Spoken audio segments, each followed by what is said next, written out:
No one noticed the moment she got stuck. The evening crowd moved through the city street in a constant stream of noise and footsteps. People rushed past shop windows, checked their phones, argued on calls, laughed with friends. In the middle of all that movement, one person had completely stopped. Her wheelchair was pressed against a broken curb. The small front wheels kept hitting the same piece of cracked concrete, again and again. But no one slowed down. Except one person.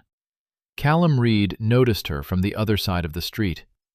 He had the kind of appearance people usually looked at twice without understanding why. Tall, around 6'2", broad shoulders under a simple dark jacket, messy dark brown hair that looked like he had run his hand through it too many times that day.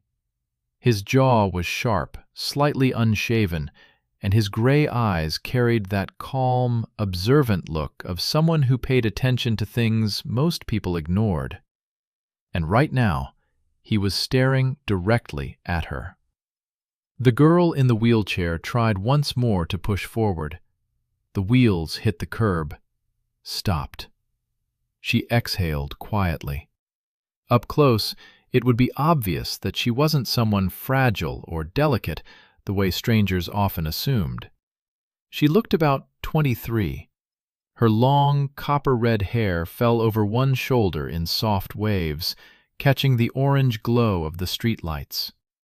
A few loose strands framed her pale, freckled face. Her eyes were a deep green, sharp and alert, the kind of eyes that looked like they were constantly measuring the world around them. Her name was Marlo Bennett, and she was used to people pretending not to see her. A businessman walked around her without looking down. Two girls passed by, whispering something behind their hands. A man with headphones nearly bumped into her chair and didn't even apologize. Across the street, Callum Reed watched the entire scene. For a moment, he didn't move.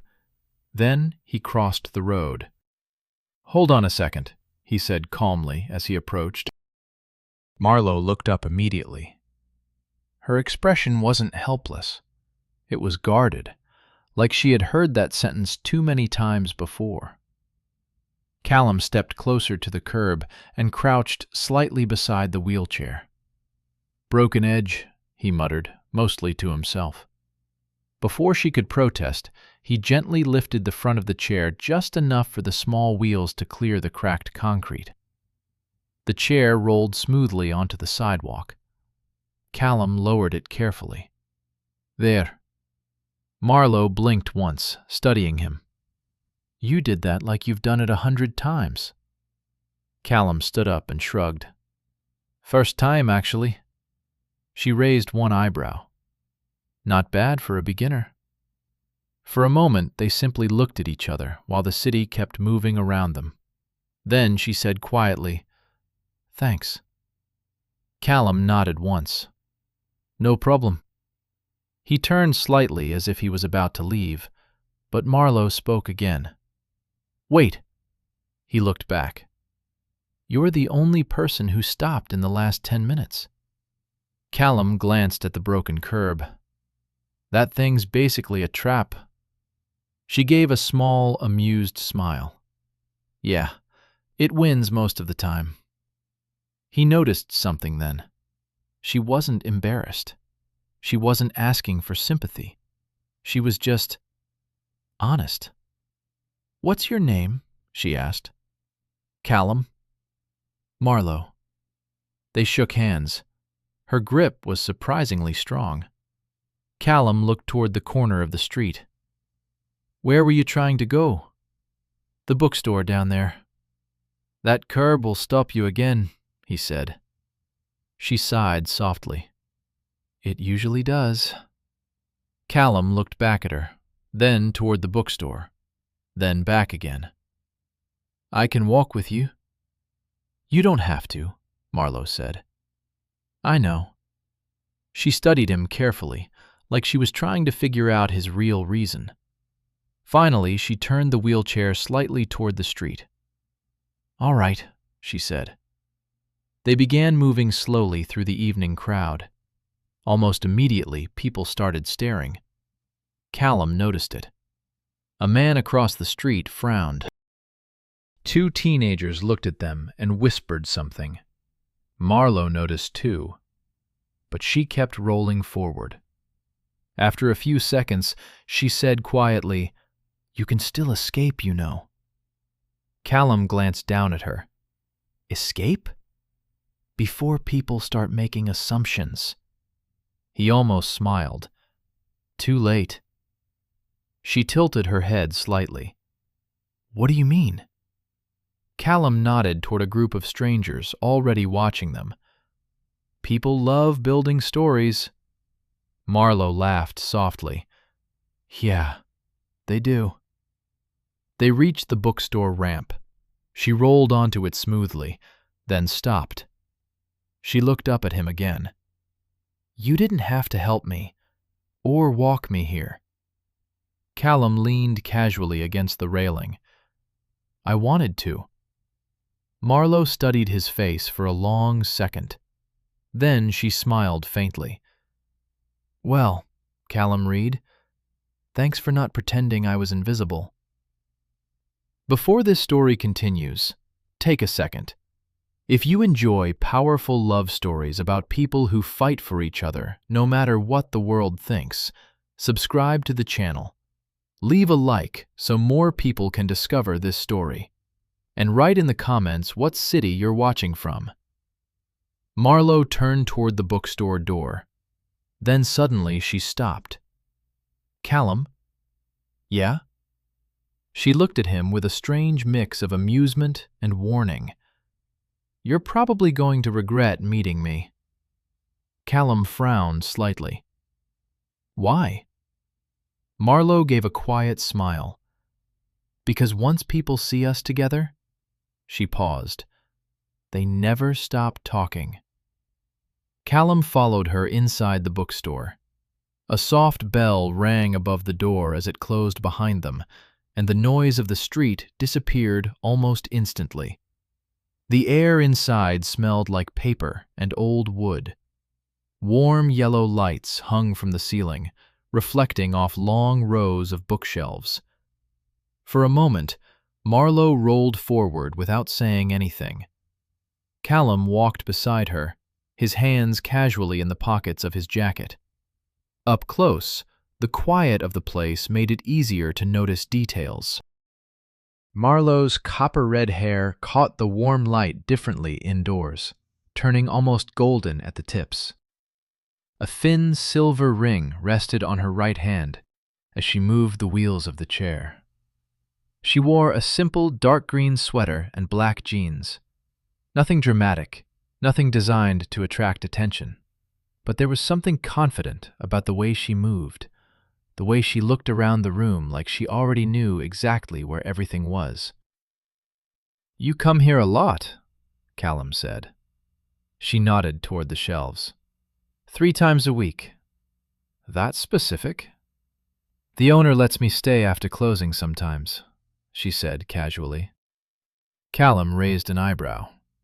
"Special treatment?" Marlowe smiled faintly. "Occupational hazard." He looked confused. She turned her chair slightly toward him. "I work here." Callum looked around the store again. "That explains why you were fighting the curb like it personally offended you." Marlowe laughed quietly. "You should see it in winter. That thing becomes my mortal enemy." They moved deeper between the shelves. A middle-aged woman behind the counter glanced up briefly. Her eyes moved from Marlowe to Callum, then back again. Her expression shifted into something curious. Callum noticed it immediately. Marlowe definitely noticed it too, but she ignored it. "So," Callum said, looking at the rows of books, "what do you read?" "Everything." "That's not an answer." "Okay," she said, rolling toward a nearby shelf. "What do you read?" Callum hesitated. "Honestly?" She nodded. "Mostly things with pictures when I was a kid." Marlowe laughed again. "Strong literary background." He shrugged. "I work construction. Books weren't exactly part of the job description." She glanced back at him with interest. Callum stood out even more under the bookstore lights. His height forced him to slightly tilt his head near the shelves. The dark jacket he wore looked worn but clean. His hands were rough, the knuckles slightly scarred, the kind of hands that clearly belonged to someone used to physical work.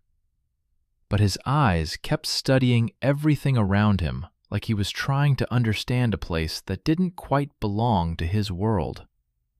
"You don't look like someone who hates books," Marlowe said. "I don't hate them." "Then why don't you read?" Callum thought about that for a second. "No one ever gave me the right one." Marlowe stopped beside a shelf. "Interesting answer." She reached up toward a row of novels, but paused halfway, her fingers hovering just below the book she wanted. Without saying anything, Callum reached above her and pulled it down. He handed it to her. She looked at the cover, then back at him. "You just proved you can read." He smiled slightly. "Don't spread that around." She opened the book and skimmed the first page. Then she held it out to him. "Take it."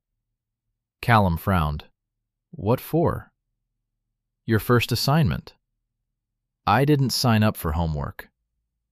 "You walked me to the bookstore," she said calmly. "That counts." Callum looked at the book again. "You're serious?" "Very." He studied her face. There was a quiet challenge in her green eyes now. "Fine," he said finally, taking the book. "What happens if I hate it?" Marlowe shrugged. "Then you come back and complain to me." Callum leaned against the shelf slightly. "So this is your plan?" "Which part? Trapping strangers into reading books?" She smiled. "It works more often than you'd think." For a moment, neither of them spoke. Then a voice came from the front counter. "Marlowe?" The woman behind the register was watching them again. This time her expression looked less curious and more concerned. Marlowe rolled toward the counter slowly. Callum followed. The woman leaned forward slightly and spoke in a lower voice. "Marlowe, who is that?" Marlowe didn't even glance back. "His name is Callum." The woman's eyes moved toward him again. Callum gave a small nod. She didn't nod back. Instead, she looked directly at Marlowe. "You don't usually bring customers back here." Callum noticed the shift in the air immediately, but Marlowe's voice stayed calm. "He helped me with the curb outside." The woman crossed her arms. "And now he's inside." Callum raised an eyebrow slightly. Marlowe turned her chair just enough to face her. "Yes," she said. "And?" The woman didn't answer right away. She just looked at Callum again, long enough to make it clear she was judging him. Finally, she spoke. "Just be careful." Callum felt the tension in the room grow slightly, but Marlowe simply nodded once. "I'm always careful."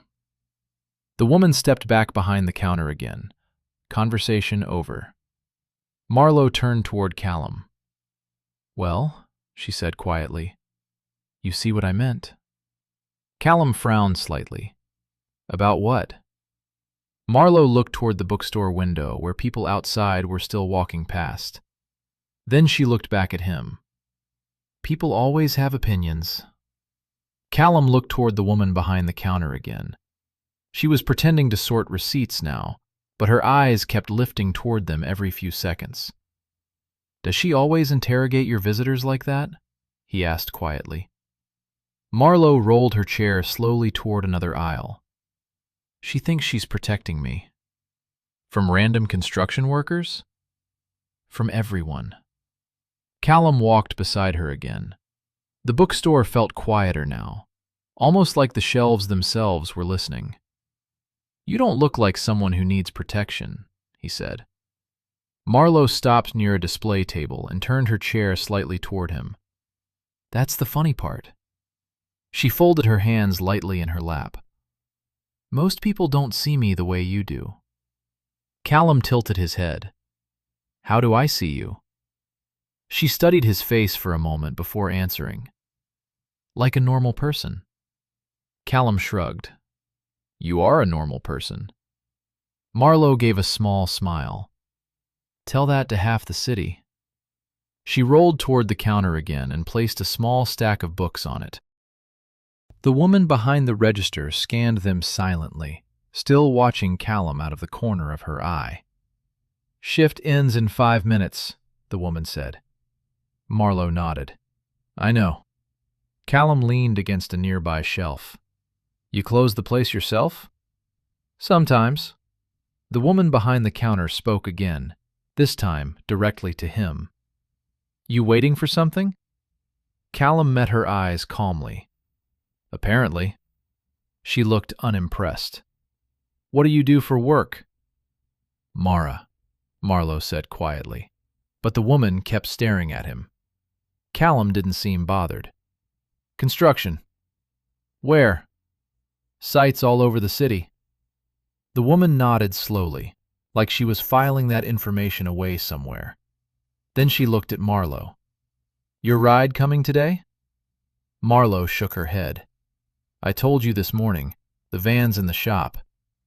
The woman frowned. So how are you getting home? Marlowe didn't answer right away. Instead, she glanced toward Callum. He noticed immediately, and the woman behind the counter noticed too. Her eyes narrowed slightly. No, she said. Marlowe sighed. Mara, I said no. Callum straightened from the shelf. What did I miss? The woman crossed her arms again. She's not riding home with some stranger she met 10 minutes ago. Marlowe rolled her eyes slightly. You're acting like I'm 12. And you're acting like people don't lie. Callum looked between them. This conversation escalated fast. Marlowe looked back at him. Sorry about that. The woman leaned on the counter. You don't even know him. Marlowe's voice stayed calm. I know he helped me when nobody else did. That doesn't mean anything. Callum finally stepped forward a little. For the record, he said, I wasn't planning to kidnap anyone tonight. The woman didn't smile. I'm serious. So am I. Marlowe rubbed her temple slightly. Can we not turn this into a crime documentary?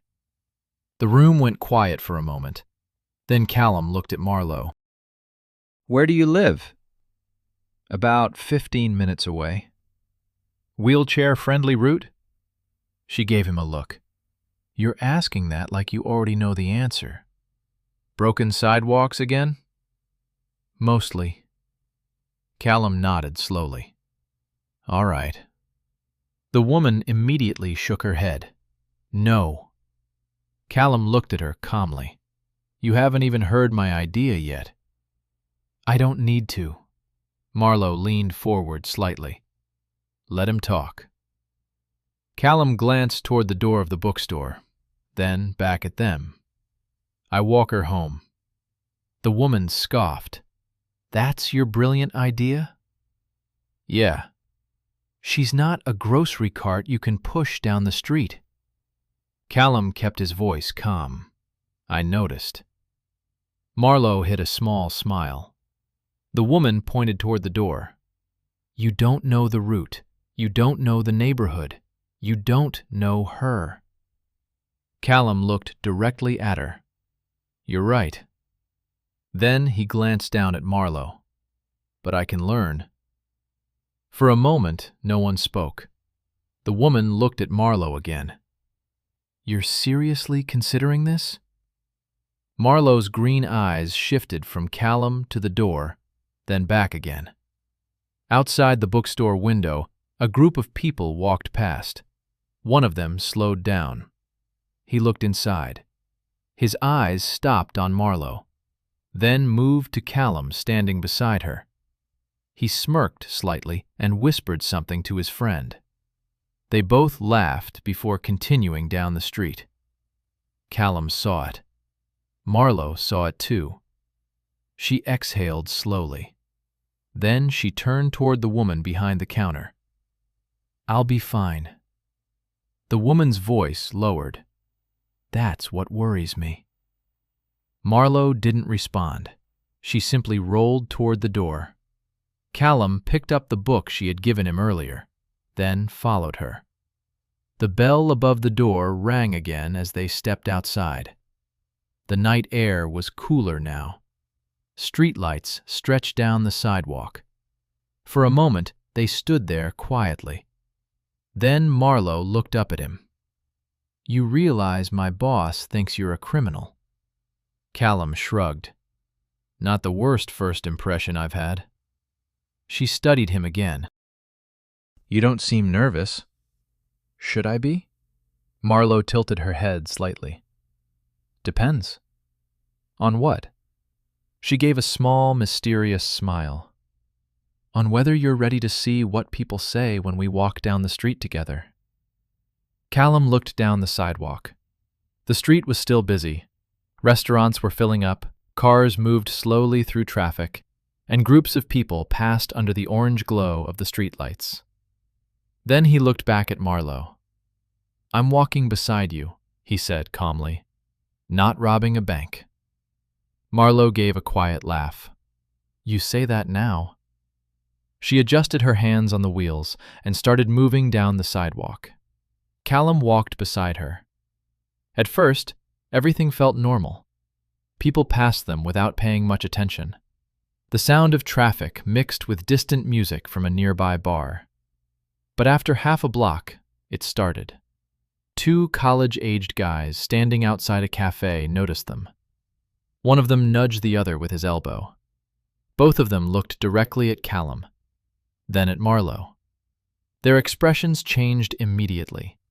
Not confused, judging. One of them muttered something under his breath. Callum didn't hear the words clearly, but he understood the tone. Marlowe kept rolling forward like nothing had happened. After a few seconds, she spoke quietly. "That's the beginning." Callum glanced back briefly at the guys behind them. "They're idiots." That's one way to describe it. They turned onto a quieter street. Fewer people, more space. But the looks continued. A couple walking their dog slowed down slightly as they passed. The woman's eyes moved from Callum to Marlowe, then back to Callum again. The man looked at him with a strange expression, almost like he was trying to solve a puzzle. They kept walking. Callum noticed everything now. Every glance, every whisper, every double take. Finally, he said, "Do they think I kidnapped you or something?" Marlowe smiled faintly. "Sometimes." He frowned. "Seriously?" "Oh yeah." She rolled over a small crack in the sidewalk. "Other times they think you're doing charity work." Callum stopped walking for half a second. "Charity?" Marlowe looked straight ahead. "People love simple explanations." "That's a stupid explanation." "I agree." They continued down the street. For a moment, neither of them spoke. Then Callum said, "So what do they think right now?" Marlowe tilted her head slightly as a car passed. "Hard to say." "Take a guess." She glanced up at him. "Probably that you're either a saint," she paused, "or an idiot." Callum laughed quietly. "Those are the only options?" "Usually." They reached another intersection. This curb was smoother and Marlowe rolled down easily. A group of 3 women stood near the corner waiting for the light. As Callum and Marlowe approached, their conversation slowly faded. All three of them looked at the pair. One of the women smiled politely at Marlowe, but when her eyes moved to Callum, the smile disappeared. Callum felt it immediately, that silent judgment again. When the light changed, they crossed the street. Halfway across, Marlowe said quietly, "You can still turn around." Callum looked down at her. "Why would I do that?" "Because this gets old fast." He shrugged. "I've worked construction sites for 10 years. So? You should hear the things guys say there." Marlowe laughed softly. "Fair point." They reached the other side. The neighborhood here was calmer. Fewer shops, more apartment buildings. Callum noticed something then. "You live around here?" 2 blocks. "Nice area." She nodded slightly. "Most of the time." They rolled past a small park. A man sitting on a bench watched them as they passed. He didn't smile.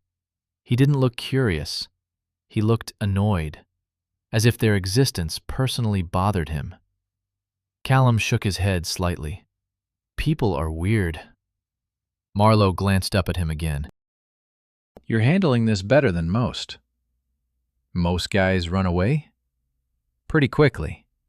Callum stopped walking. Marlowe rolled another foot before noticing. She turned her chair slightly. "What?" Callum looked at her directly. His gray eyes were calm but serious now. "Why?" "Why what?" "Why does everyone think you're the problem?" Marlowe held his gaze for a moment. Then she looked away toward the dark street ahead. "It's not me." "Then what?" She didn't answer right away.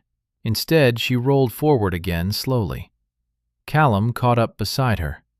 After a few seconds, she finally said quietly, "Because 3 years ago." Her hands paused on the wheels. "People decided my life was basically over." Callum frowned. "What happened?" Marlowe looked straight ahead, her green eyes reflecting the streetlights. "A car accident." The street suddenly felt quieter. Callum didn't speak, but his expression changed. Marlowe noticed it instantly. "Don't do that," she said. "Do what?" "That look." "What look?" "The one where people start feeling sorry for me." Callum shook his head slightly. "That's not what I'm doing." She studied his face carefully. "Then what are you doing?" Callum answered honestly. "I'm wondering why someone like you thinks her life is over." Marlowe stopped rolling again. For a moment, she didn't move. Then she looked up at him slowly. Her voice was quiet when she spoke. "I didn't say I believed it." A car passed behind them. Its headlights briefly lit the street. And in that moment, Callum noticed something across the road. 3 men standing near a convenience store, all of them staring directly at them. Not curious, not amused, hostile. One of them muttered something to the others. Then they all started walking toward the sidewalk. Callum's eyes narrowed slightly. Marlowe noticed the change in his expression. "What?" she asked. Callum didn't look away from the men approaching. "Do people ever go beyond staring?"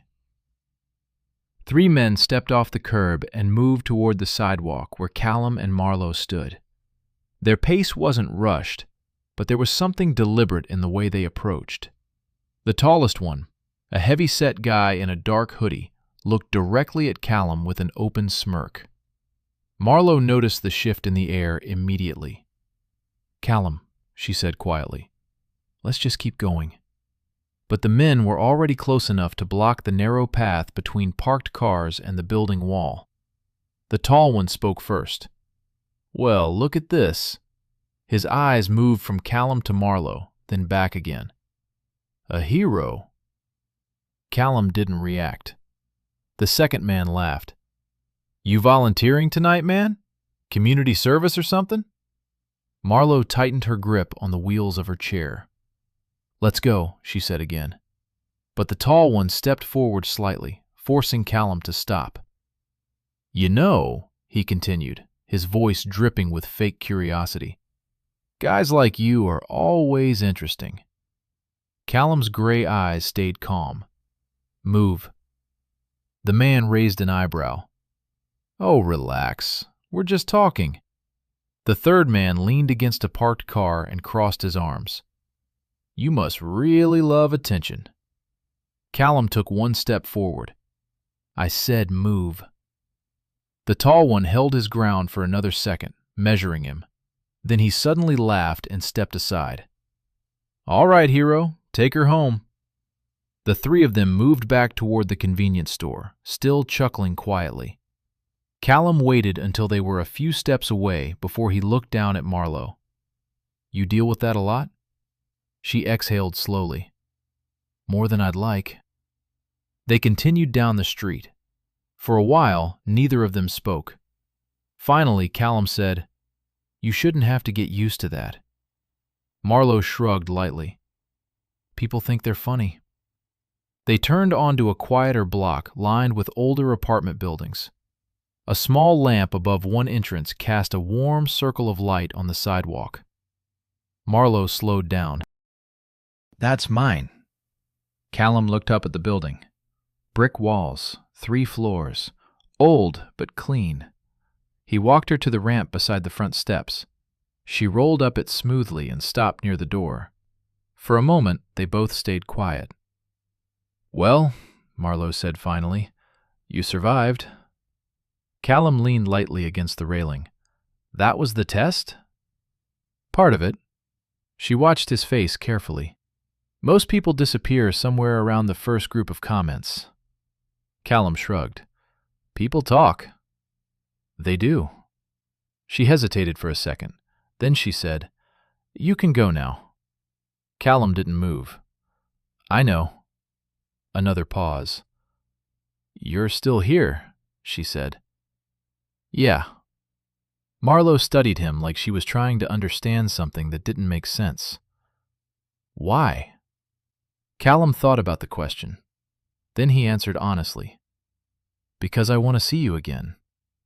The words hung in the quiet night air.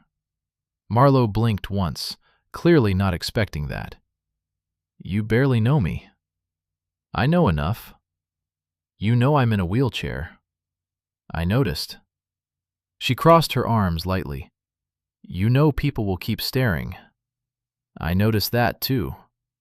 Marlo shook her head slowly, a faint smile forming despite herself.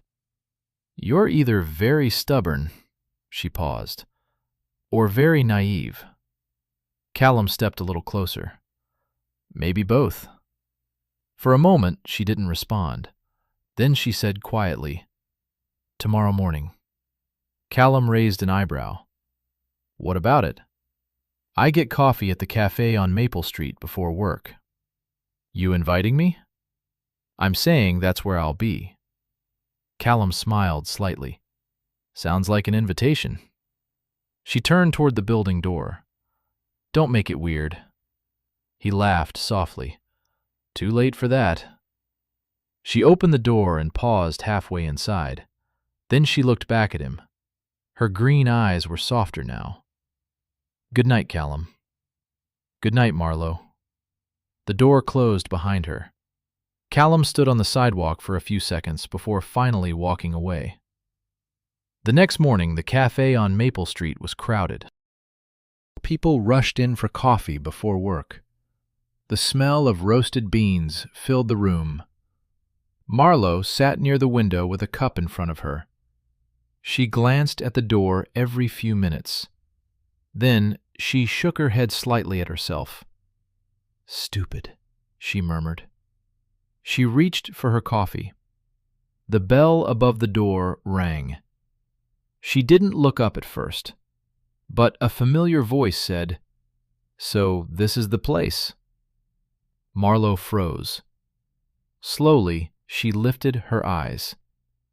Callum Reed stood near the entrance, still tall, still slightly messy, still looking like he had just walked straight out of the real world into a different one. He walked over and sat across from her. "You came," she said quietly. "You told me where to go." She studied his face again. "You're serious about this?" "Yes." "You don't even know how complicated this gets." Callum leaned back slightly. "Then explain it." Marlowe hesitated. Then she said, "My parents." "That bad?"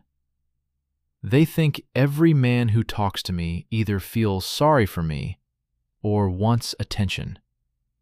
Callum nodded slowly. "Fair concern." "You'll meet them eventually," she said.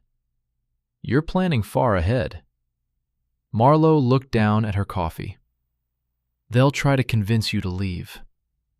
Callum didn't look surprised. "And what do you think?" She met his eyes again. "I think if you stay, they'll try even harder." Callum smiled faintly. "I've dealt with worse." Later that evening, Callum found out exactly what she meant. Her parents' house sat on the quiet edge of the city. Large windows, clean garden, everything carefully maintained.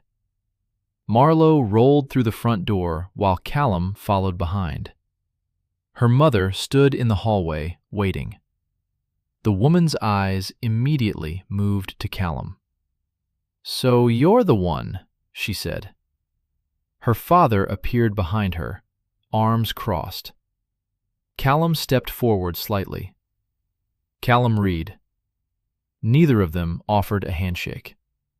Her father spoke first. "You think this is a good idea?" Callum answered calmly. "I do." Marlowe's mother sighed. "You don't understand what her life is like." Callum looked at Marlowe, then back at them. "I'm trying to." Her father shook his head. "You're going to leave eventually." Callum's voice stayed steady. "No. Everyone does." Marlowe watched the conversation quietly, tension visible in her shoulders. Her mother stepped closer. "You think love is enough?" Callum answered without hesitation. "Yes." Her father scoffed. "You're young." "And I'm not blind," Callum replied. The room fell silent. Then Marlowe spoke. "I didn't ask him to stay." Her parents looked at her. "I didn't ask him to fight you," she continued. Her voice trembled slightly but remained firm. "He chose that." Callum stepped beside her chair. "Because she's worth it." Another long silence filled the room. Her parents looked at each other, then back at them. They didn't approve, not yet, but something had shifted. Weeks turned into months. The stares didn't stop. The whispers didn't stop. Some friends disappeared. Others slowly accepted it. Callum kept showing up. Every morning coffee, every evening walk, every difficult conversation. One night, nearly a year after the broken curb outside the bookstore, they walked through the same street where they first met. The crowd moved around them just like before. People still stared sometimes, but Marlowe didn't notice it as much anymore. Callum stopped near the curb where it had all started. She looked up at him. "What?" He knelt down slightly beside her chair. From his pocket he pulled out a small ring. Marlowe's eyes widened. "Callum." "You told me people always talk," he said quietly. She stared at the ring. "They will talk even more if you say yes." Marlowe laughed softly, tears already forming in her eyes. "They definitely will." Callum looked directly into her green eyes. "Let them." The city noise faded around them. People passed. Cars drove by. Some stared again. but none of it mattered anymore. Marlowe reached for his hand. Yes. The moment the word left her lips, the city seemed to pause. Callum stayed kneeling beside the broken curb where they had first met, the small ring still between his fingers. For a second he didn't move, like he wanted to be absolutely sure he heard her correctly. "You're serious?" he asked, quietly. Marlowe laughed through the tears already gathering in her eyes. "You asked me in the middle of a sidewalk." "That's not a no." "It's not." Callum slipped the ring onto her finger. It fit perfectly. A couple walking past slowed down to watch. A man across the street stopped and pulled out his phone, whispering something to his friend. The looks were still there, but this time Marlowe didn't even notice. Callum stood up and brushed his hands together. "Well," he said, glancing around the street, "I guess the rumors are about to get worse." Marlowe smiled. "They were already pretty bad." They stayed there for a few seconds longer, the same place where their story had started. Then Callum looked down at the curb.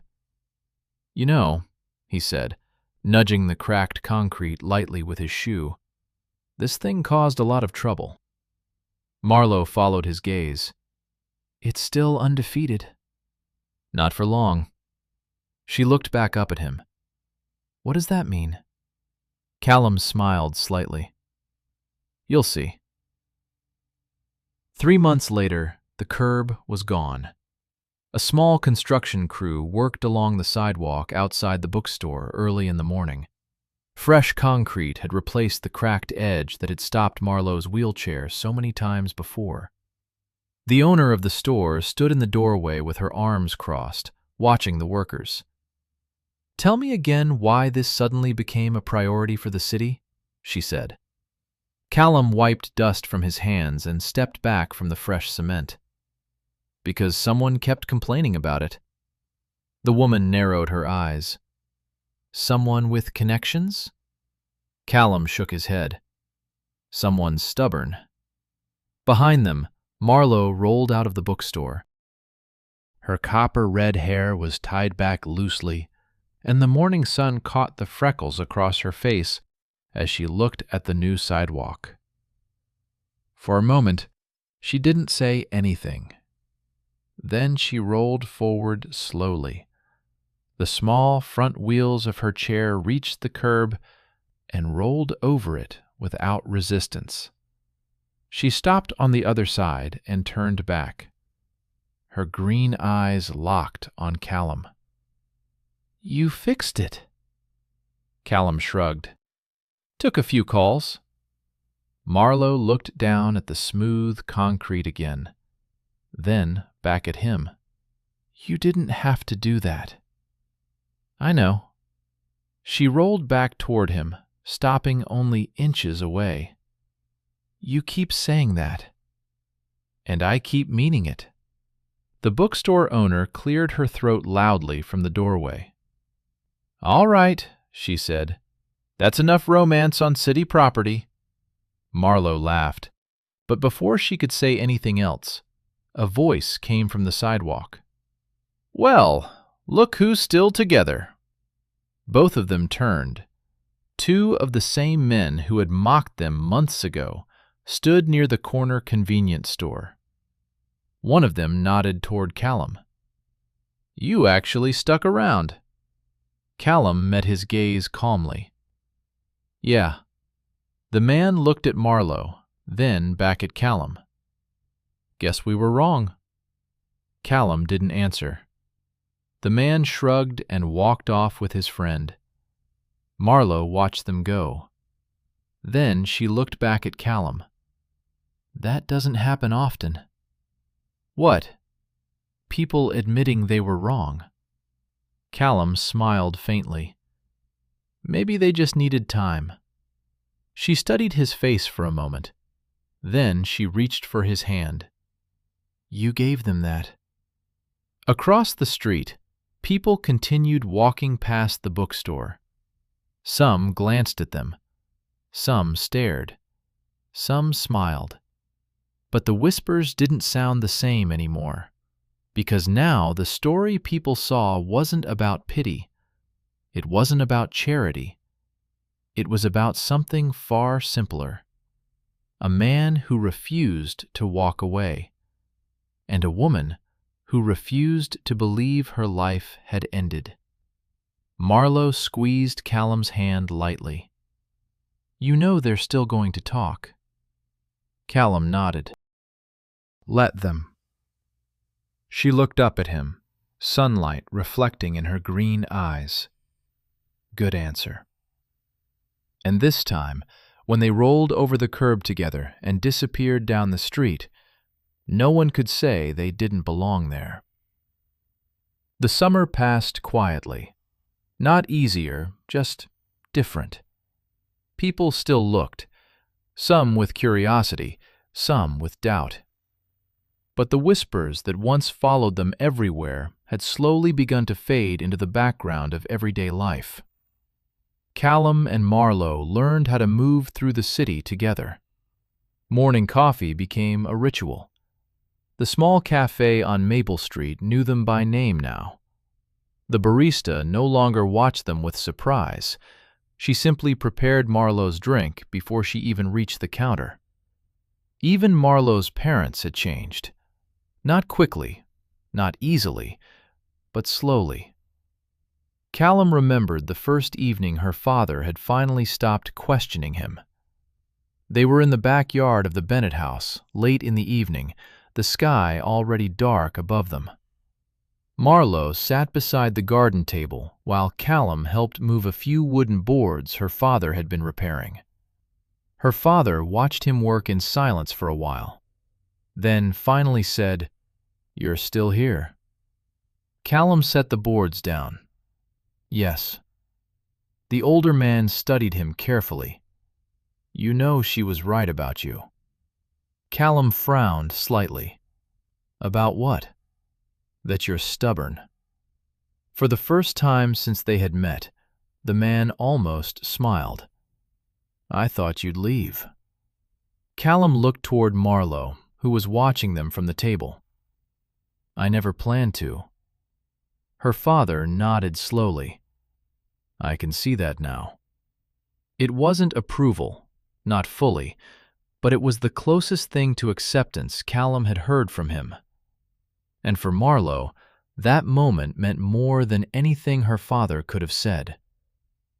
Months later, autumn arrived.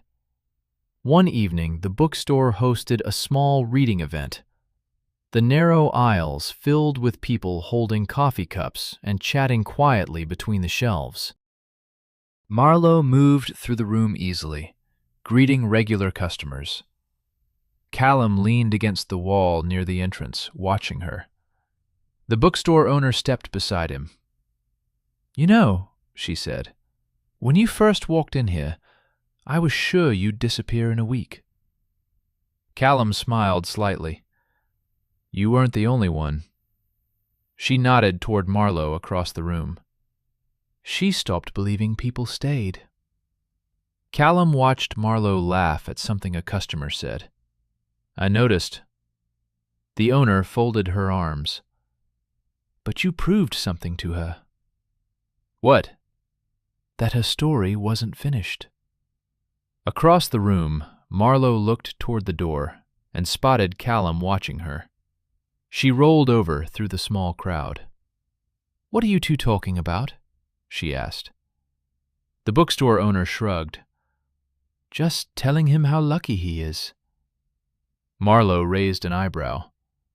"Pretty sure that goes both ways." Callum held out his hand. She took it without hesitation. The reading event slowly continued around them, people flipping through books and listening to quiet conversations. Outside, the same sidewalk stretched along the street. The new curb still smooth, still easy to cross. Later that night, when the store finally closed, Marlowe rolled out onto the sidewalk with Callum beside her. The street was calm. Streetlights glowed softly above the pavement. They stopped near the place where everything had started. Marlowe looked down at the curb again. "You know," she said, "if that thing hadn't been broken that night." Callum finished the thought. "We wouldn't have met." She nodded. "Strange how something so small can change everything." Callum looked at her ring for a second, then back at her. Maybe it wasn't small. Marlowe smiled. "You mean the broken curb was destiny?" Callum laughed quietly.